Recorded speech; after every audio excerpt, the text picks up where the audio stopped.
profession in Canada is definitely software engineering, according to Ben's statistics.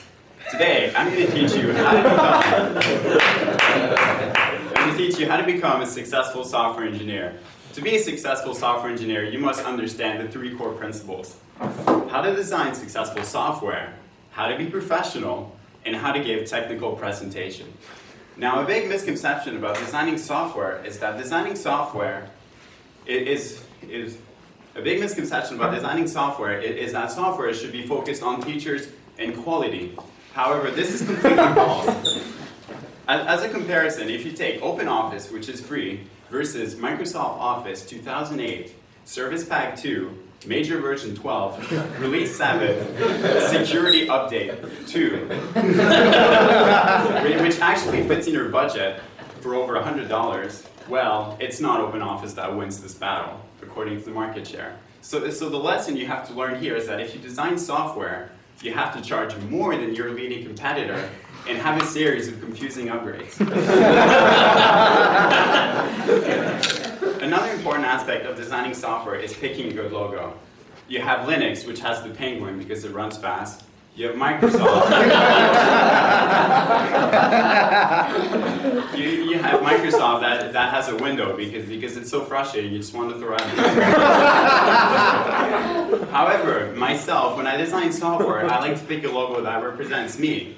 Of course, me being French, my ideal logo is a pamplemousse.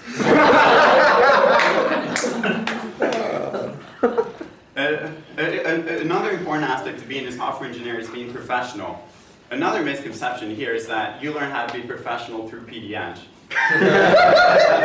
However, personally, I did not learn this through PDN. I learned this on my last work term, where I spent the entire first month debugging bugs that the previous co-op student had left. This allowed me an extra week of work and several thousands of dollars in extra pay. Now this brings me back to the principle I like to call pay it forward.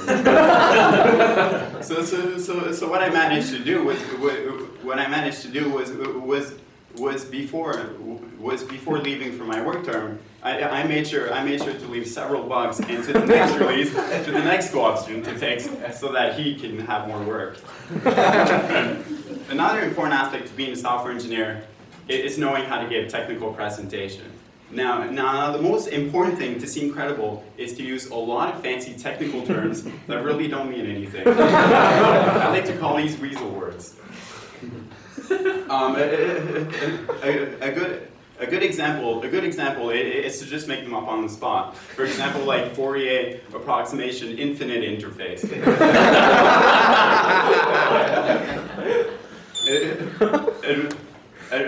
Another good thing to do is to bring a lot of useless slides. For bonus point, bring a laser pointer and point at random areas of your slides.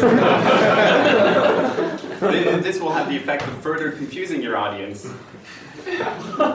If nobody understands what you're talking about, nobody can challenge it. Now, if for some reason some people in the audience are actually listening to what you're saying, what you want to do is you want to talk in a really monotone fashion. If you do this correctly, you will put all of your audience to sleep. This way, nobody will be able to challenge what you're saying.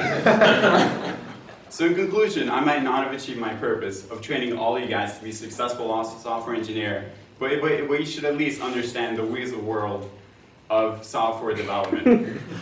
And just remember, as you're working on your essay late at night, and your program crashes and deletes your entire essay, relax, don't panic. It's just a developer applying my pay it forward principle.